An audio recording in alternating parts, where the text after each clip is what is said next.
Bendito Padre Celestial, tú que das, Padre, a manos llenas, tú que suples, Padre, para nuestras necesidades, nos das a gracias.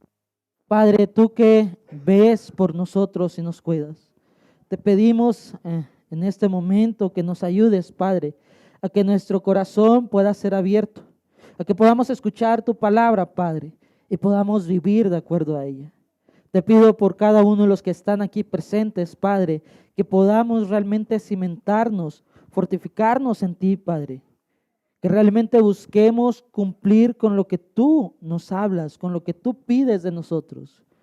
Y que dejemos a un lado, Padre, nuestra propia opinión de experto. Padre, pido por tu iglesia para que ésta pueda ser fortalecida a través del mensaje. Te pido, Padre, por esto, en el bendito nombre de nuestro Señor Jesucristo. Amén. El apóstol Pablo no va a terminar aquí lo que es su mensaje sobre lo que se debe de hacer como cristianos. Esto es un punto interesante o es algo que nos llama o nos debe llamar la atención. Todo el capítulo 13 va a continuar con la idea. Va a continuar, hermanos, con esta misma idea de lo que se debe de hacer. Y llevando esto, trayendo esto a lo que es nuestro subtema, la ley aplicada, debemos entonces nosotros entender que como cristianos, nuestro deber es procurar el bien del prójimo. Nuestro deber es procurar el bien del prójimo. Esto es algo que se tiene que quedar en nuestras mentes. Esto es algo que debemos repetirnos. Yo como cristiano debo procurar el bien del prójimo. Cuando yo era niño, hermanos, había una película muy única de Arnold Schwarzenegger. Esta película era única porque hablaba del 2000. Yo no sabía qué era la importancia, pero aquellos que han pasado el 2000 debieron de haber escuchado que en ese año, en el nuevo milenio, se acababa el mundo. Entonces, esta película trata sobre un hecho fantasioso, ¿sí? Y la historia narra el hecho de que un agente federal en Nueva York está investigando una secta, ¿sí? Un movimiento que empezó en la ciudad. Y esta secta está buscando a una mujer que dice que va a nacer de ella el demonio, Satanás. Porque en ese año va a venir el fin del mundo y entonces Satanás va a traer el fin del mundo. Y entonces ellos empiezan a buscar a mujeres, a secuestrar, a asesinar, ¿sí? Entonces Arnold Schwarzenegger anda ahí detrás de todo esto. Al final de la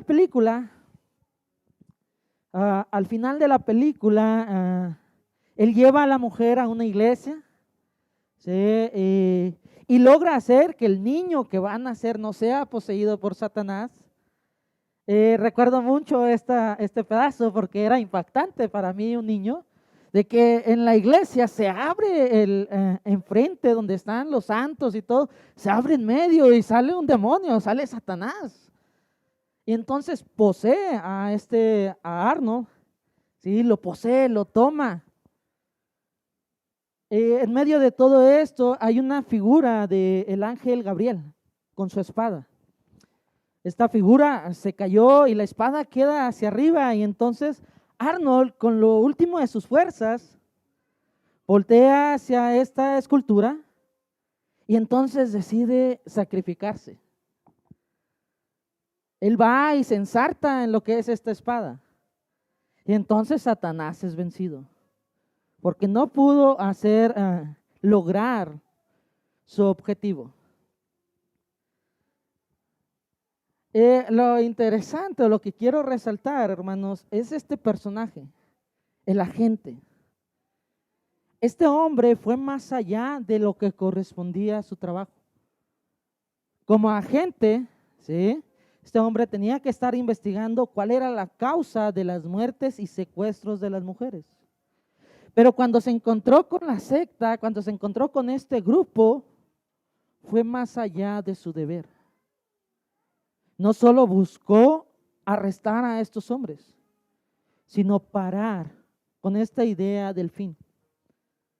Obviamente esta es una película, ¿sí? Es ficción, pero resalta este hecho. Un hombre que va más allá de lo que es su deber. La Biblia nos habla de nuestros deberes. Nos habla de lo que el cristiano debe hacer. ¿Y sabe lo que es interesante? En Juárez había un hermano y era muy interesante porque era un hermano mayor que veía a todos los otros hermanos de 30, 40 años y les llamaba: mis hermanos inútiles, vamos a trabajar. Pues, ¿por qué les dice inútiles? Yo conocía a muchos de los hermanos y sabía que trabajaban, ¿no? Sabía que se esforzaban. Pero el hermano que los veía sentados o algo, les decía: mis hermanos inútiles, vamos para acá, vamos para allá. Después entendí el por qué. Él leía un versículo o un fragmento de la Biblia donde hablaba sobre el siervo inútil, porque él hace lo que le corresponde, pero nada más. No va más allá de su trabajo, no va más allá de lo que debe de hacer. Un siervo inútil que hace su trabajo. Siempre me ha parecido muy curioso ese hecho, pero esa es la realidad. El cristiano debe hacer lo que Dios le manda, pero realmente nunca vamos más allá de esto. De niño recuerdo mucho que en el Chavo del Ocho, en el programa que salía, recuerdo mucho que don Ramón le decía al chavo: chavo, ve a la otra vecindad y trae agua, porque no tenemos en la vecindad. Y el chavo le decía: sí. ¿Sí qué? Ve. Sí, pero deme, porque no le va a hacer gratis el favor. El Chavo del Ocho pedía 50 centavos, recuerdo, por el favor que iba a hacer. Hermanos, la mayoría de las veces nuestra perspectiva es muy semejante a esto.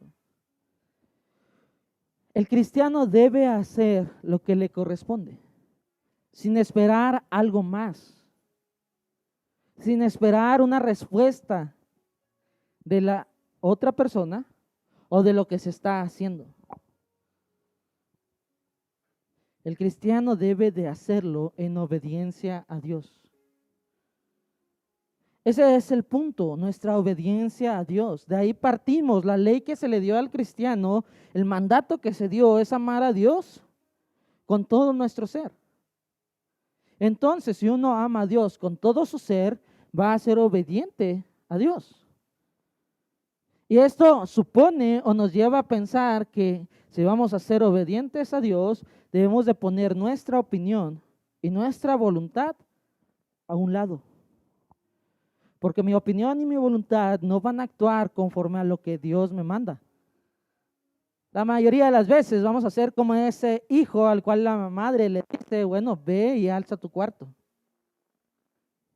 Ve y tiende tu cama, pero mamá, en la noche la voy a extender otra vez. Sí, pero durante el día tiene que estar alzada. ¿Para qué? Si nadie va a mi cuarto. Yo soy el único que entra y ama. No, pero a veces yo entro a recoger las cosas. Pues no entra, no entra a mi cuarto. No, hay que obedecer a la mamá, porque si no, me va a castigar y me va a poner a trapear toda la casa. Obedecer. Si el cristiano quiere cumplir con el amor de Dios, tiene que obedecer. Ahora bien, hay un segundo mandato: amar a tu prójimo como a ti mismo. Yo me amo bastante, cumplo los deseos que me gustan. ¿Sí? Cuando se me antoja una coca, bueno, digo, hay que ir por una. Cuando tengo hambre, busco qué comer porque mi cuerpo dice, oye, hay que echarle. Entonces voy al refri y veo qué hay.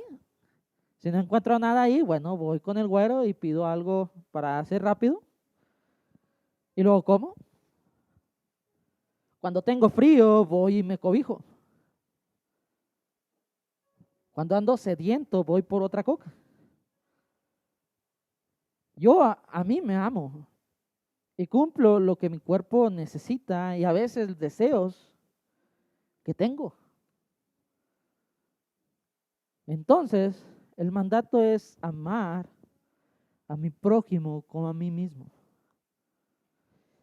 Entonces, con esto, hermanos, hay que ir a nuestro primer punto, procurar el bien. Procurar el bien, versículo 17 dice así, no paguéis a nadie mal por mal, procurad lo bueno delante de todos los hombres.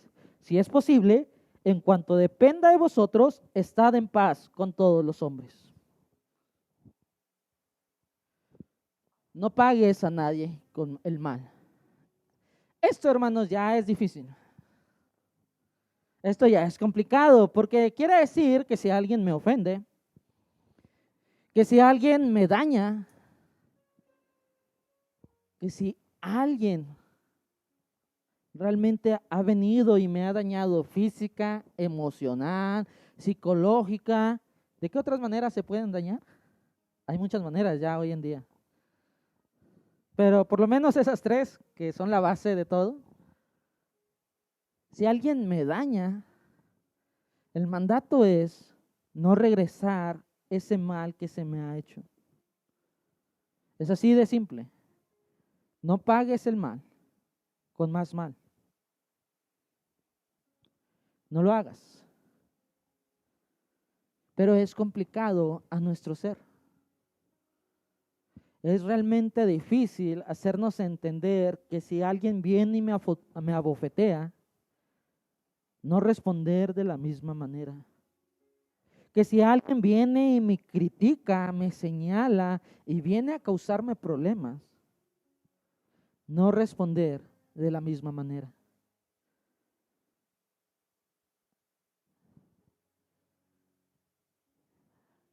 En la secundaria, hermanos, fue el momento más revoltoso de mi vida, secundaria y parte de la prepa. Recuerdo mucho, hermanos, que había un punto que me era muy difícil, porque mis compañeros y mis amigos podían maldecir, podían decir malas palabras, hermanos, y entonces cuando albureaban, pues era a través de estas palabras. Y cuando hacíamos bromas nosotros, yo podía entrar, yo podía contar un chiste, podíamos reírnos de esto, pero cuando ya entraban los albures, cuando ya entraba el ser grosero uno con el otro como amigos, ¿sí? Yo literalmente no me podía defender de ellos, porque en mi casa me dijeron que las malas palabras no podían salir de mi boca. Mi abuelo nos enseñó a no decir malas palabras y aquel que dijera una mala palabra sabía que mi abuelo le iba a lavar la boca con jabón. Entonces, cuando yo estaba en secundaria, hermanos, no podía defenderme de mis amigos. Era realmente complicado. Entonces, yo permitía que ellos se burlaran de mí. No había otra cosa que hacer, porque no podía responderle de la misma manera que ellos me hablaban. Y esos momentos eran exasperantes, hermanos. Eran momentos de lanzar libros, la mochila, pensar en vengarse, sí, pensar en vengarse, esconderle sus plumones a uno que otro. Pero como cristianos estamos en esa situación. No pagues a nadie el mal que te hagan. Nuestro mandato es ese: procurar lo bueno delante de todos los hombres. Esta es una pregunta hacia las madres. ¿Qué pasa con esa persona que viene y agrede al hijo? Porque yo entiendo que las madres son resistentes. Sí, aguantan. Dicen allá en Juárez, apechugan. Pero ¿qué pasa cuando ya el ataque no es contra usted, sino es directo a los hijos? ¿Qué ocurre ahí?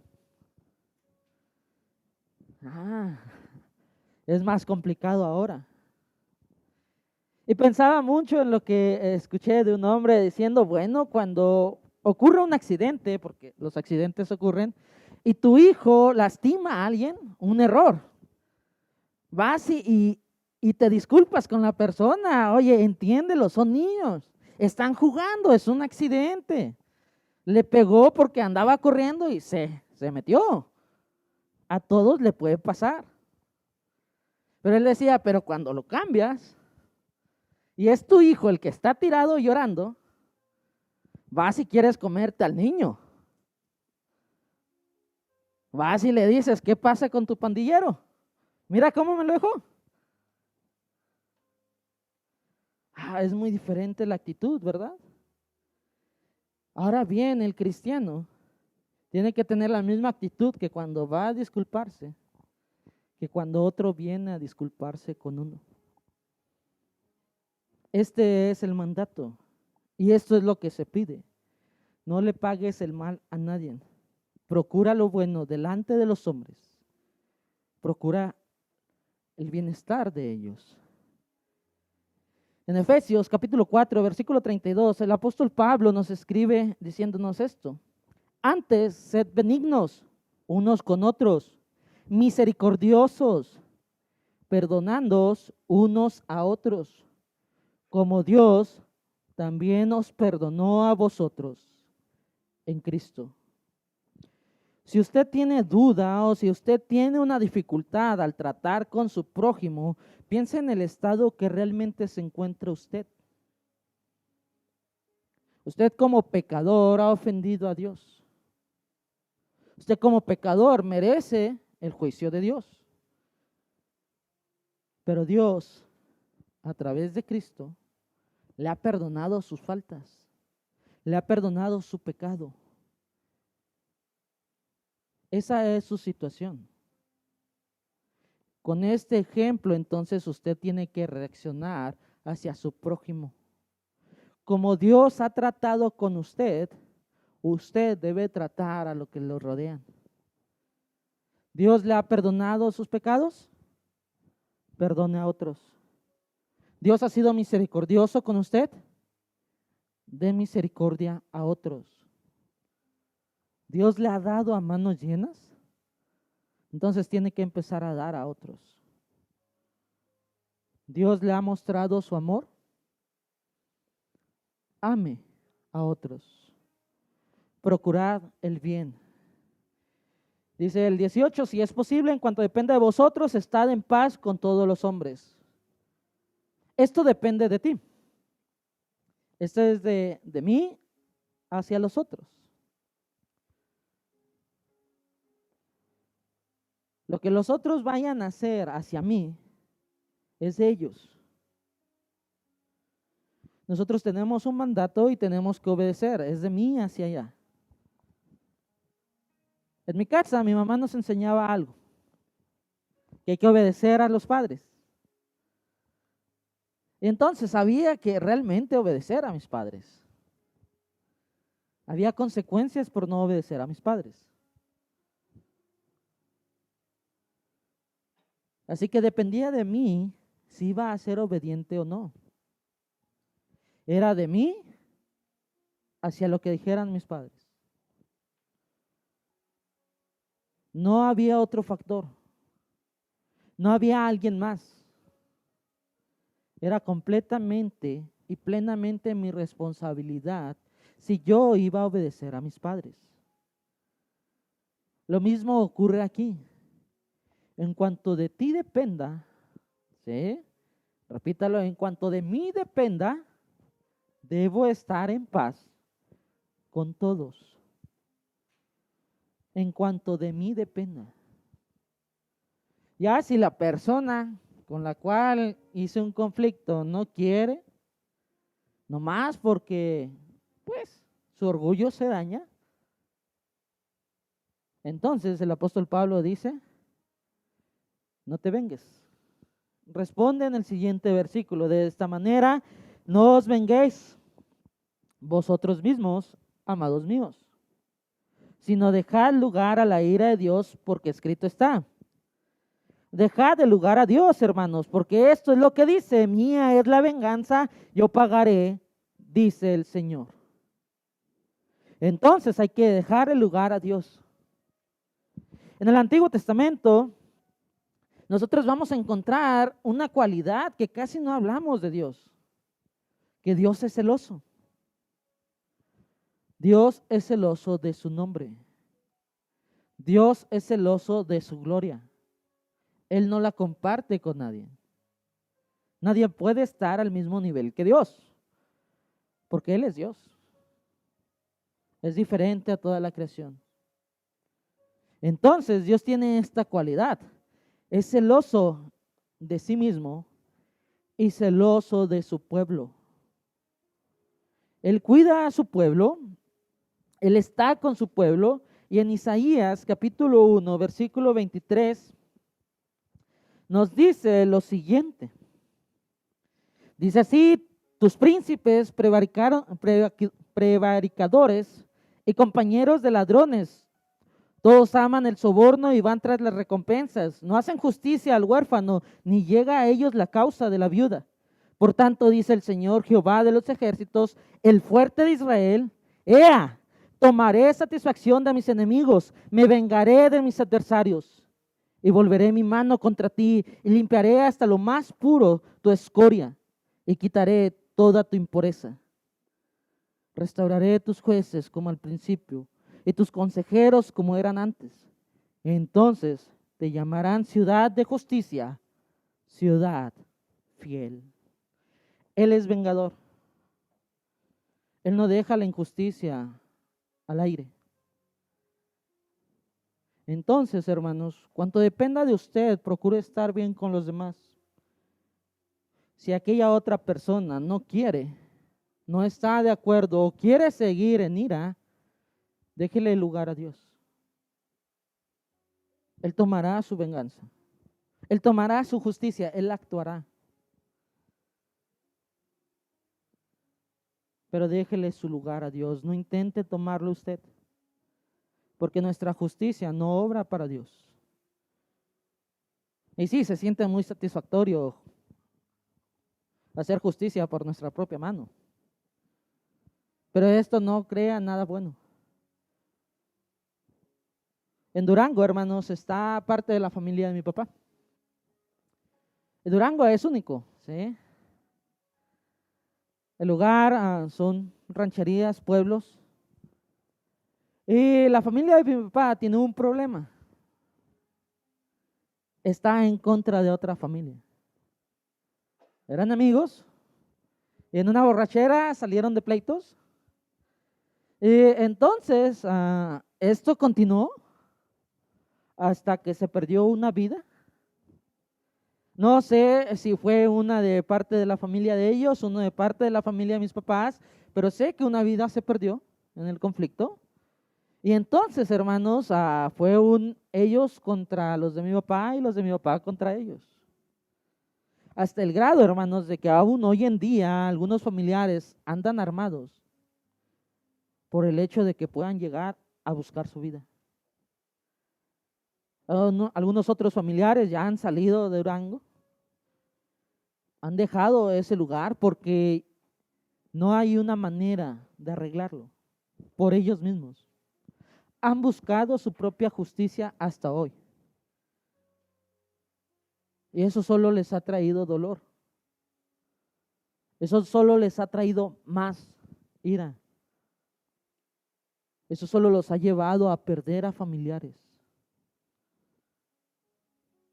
La propia justicia del hombre simplemente genera más consecuencias. Entonces, déjenle lugar a Dios para su venganza. Él es el justo. Él es el fuerte. Déjale lugar a Dios. Que sí, se hace injusticia en contra de nosotros en este mundo, sí. Que sí, va a haber momentos en los que vamos a estar completamente aplastados, sí. Sí, tus hijos van a ser dañados por injusticia, sí. Pero Dios es el que hará justicia en su día y su tiempo. Él no deja la injusticia. Él va a actuar.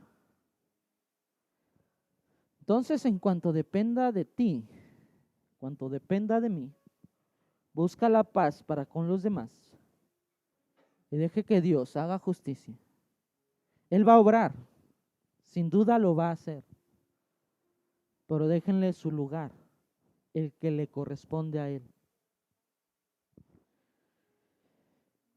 Continúa así Romanos, sí, continúa diciéndonos el apóstol de la siguiente manera.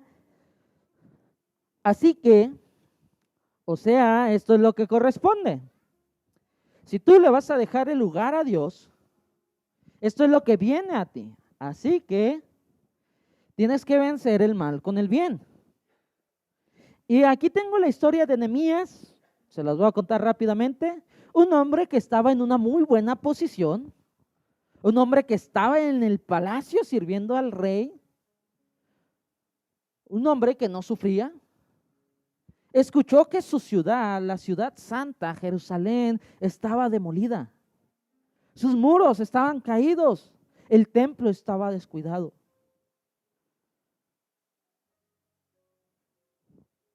Y su corazón dolió, porque el lugar que Dios había prometido estaba desolado.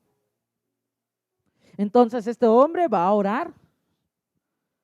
El rey se da cuenta de que el semblante de Nehemías ha cambiado y le dice, ¿qué es lo que tienes? Mi ciudad, mi patria está destruida. La patria que Dios prometió está desolada. Y no porque Dios simplemente abandonó, no, porque faltamos al pacto y estamos en ruinas. El rey le dice, ¿qué quieres? Déjame ir. Dame la autoridad para ser el gobernante en ese lugar y buscar la restauración. Y el rey le dice, ve, regresa a tu patria. Y entonces no solo le permite regresar, le dice, toma madera de la mía. Toma lo que necesites para ir y reconstruir. Y entonces Nehemías sale del palacio, lugar agradable, un lugar bueno para él, sale a un lugar nefasto, un lugar abandonado, un lugar que está rodeado de enemigos. Y entonces él como gobernante bien pudo llegar y decirle, bueno, este es su trabajo. Esto es lo que tienen que hacer. Pero Nehemías día y noche estuvo con sus trabajadores levantando los muros, que según la Biblia en 2 meses se van a lograr levantar. Porque Nehemías estuvo ahí, saliendo de su comodidad, saliendo del lugar donde estaba a ir a trabajar en esta obra. Y a tal grado llegó que sus enemigos le rodearon, que dicen que se tenía que tener una mano trabajando y la otra en la espada.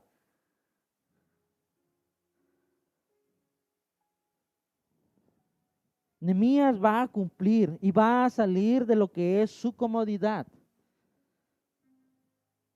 Así que ahora en Romanos nos dice, así que si vas a dejarle lugar a Dios, si vas a buscar la paz con los demás, esto es lo que te toca. Si tu enemigo tuviere hambre, dale de comer. Si tuviere sed, dale de beber.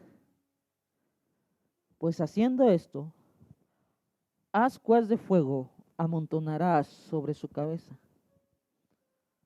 No seas vencido de lo malo, sino vence con el bien el mal.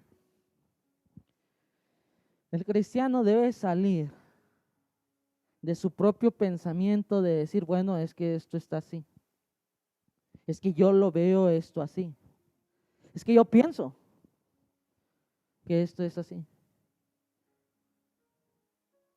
Y debe de ver lo que le manda el Señor. Y debe quitar de sí mismo el decir, es que no me siento, es que no quiero. Porque el cristiano está para hacer la voluntad de Dios.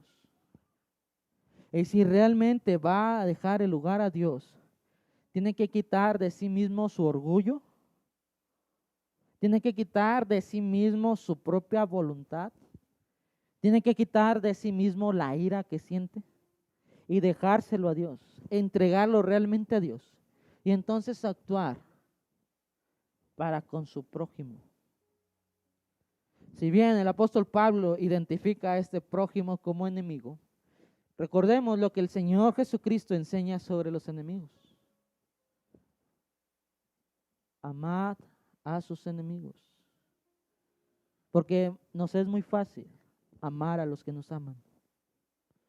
Y esto lo hace aún la gente del mundo. Entonces, en cuanto a tu enemigo, en cuanto a aquel que te ha herido, en cuanto a aquel que es tu adversario, vas a buscar su bien. Y esto no es por tu elección. Esto es por obediencia a Dios.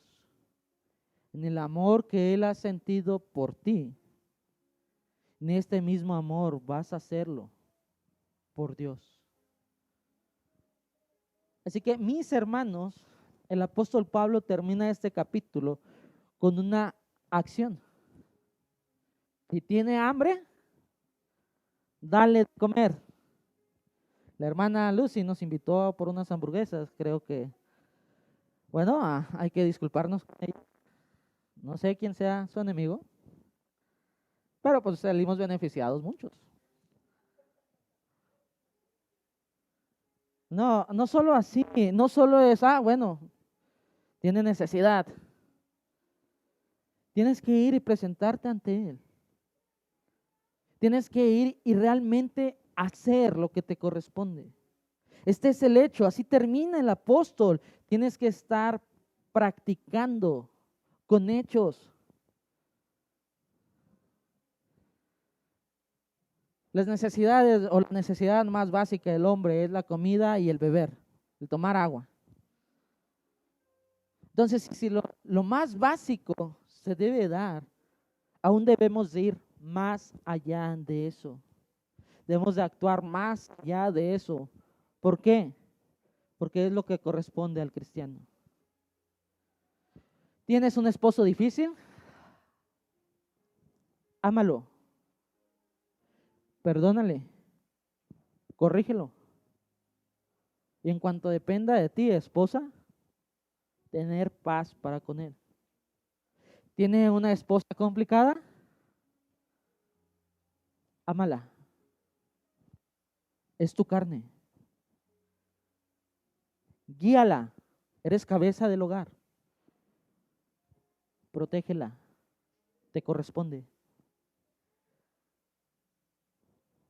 En cuanto dependa de ti, estar en paz con ella. ¿Tienes hermanos complicados? Ámalos. Es que son muy pequeños. Guíalos. Enséñales. Llévalos a lo correcto. No los lleves a ira. No los lleves a contienda. ¿Sabe qué difícil es estar en paz con tus hermanos durante un día completo? Tengo 2 hermanas y sus ideas son muy diferentes a mis ideas. Una es mayor, otra es menor. Y las amo y me aman. Pero someter a la autoridad de mi hermana mayor cuando estoy en la casa de mis padres es difícil. Ver a mi hermana menor estar casada y ver, escuchar con mi cuñado, con el sobrino. Es difícil. Pero en el amor del Señor, yo voy a amarlas, voy a cuidarlas, voy a corregirlas y voy a estar buscando estar en paz con ellas. En cuanto a la iglesia, somos demasiadas personas como para que no haya conflictos.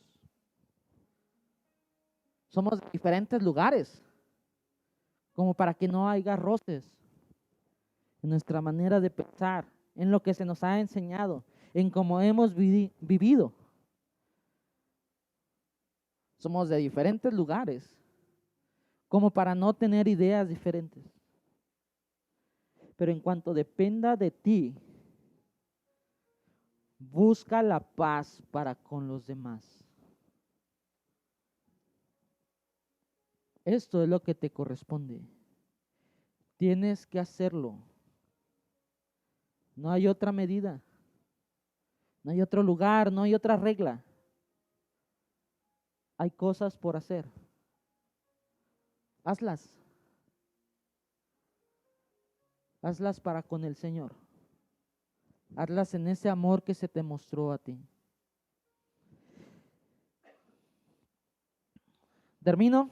Sí. Termino diciéndoles e invitándoles, hermanos, a realmente ser esos siervos por los cuales el Señor derramó su sangre. Ser esos hijos por los cuales el Padre mostró su amor. Tenemos que actuar. Tenemos que hacerlo. Con nuestra vergüenza, quitando nuestra ira y rompiendo nuestro orgullo. El Señor Jesucristo muestra un gran ejemplo. El Hijo del Hombre no vino a ser servido, sino que vino a servir. Efesios dice, humillándose a sí mismo. Dejó el lugar, dejó el trono y vino a ser carne. Este es el ejemplo para nosotros.